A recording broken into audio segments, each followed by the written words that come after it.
म्हणायला खूप सोपं आहे हो. 16 वर्ष सहज म्हणून जाऊ. आपण प्रत्येकाने अनुभव घेतलेला आहे. 9 महिने फार जास्तीत जास्त म्हणलं तर त्याच्यावर 9 दिवस.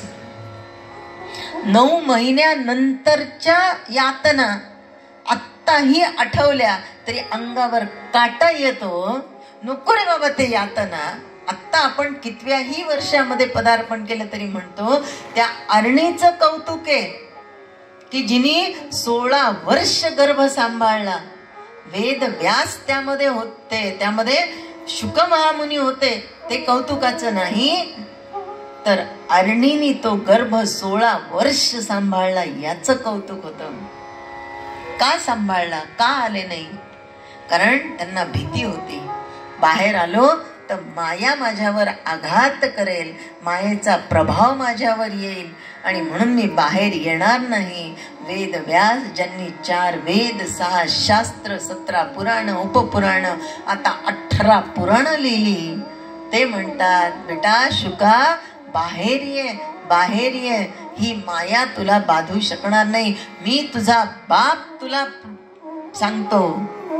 ते गर्भातून उत्तर देत, बाबा आत्ताच तुम्ही मायेमध्ये गुरफटलेले आहेत. मी तुझा पिता तुला सांगतो.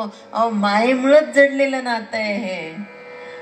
तो जो माया पती आहे, जो लीलाधर आहे, जो ब्रह्मांडाचा नायक आहे, साक्षात परब्रह्म परमात्मा भगवान शंकर आहे, त्याला इथे येऊन मला आश्वस्त करायला सांगा तुला माया स्पर्श करू शकणार नाही.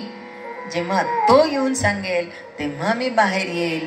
आणि भगवान श्रीकृष्ण परमात्मा स्वतः आले, त्या गर्भाला आश्वस्त केलं आणि मग तो 16 वर्षाचा गर्भ बाहेर आला.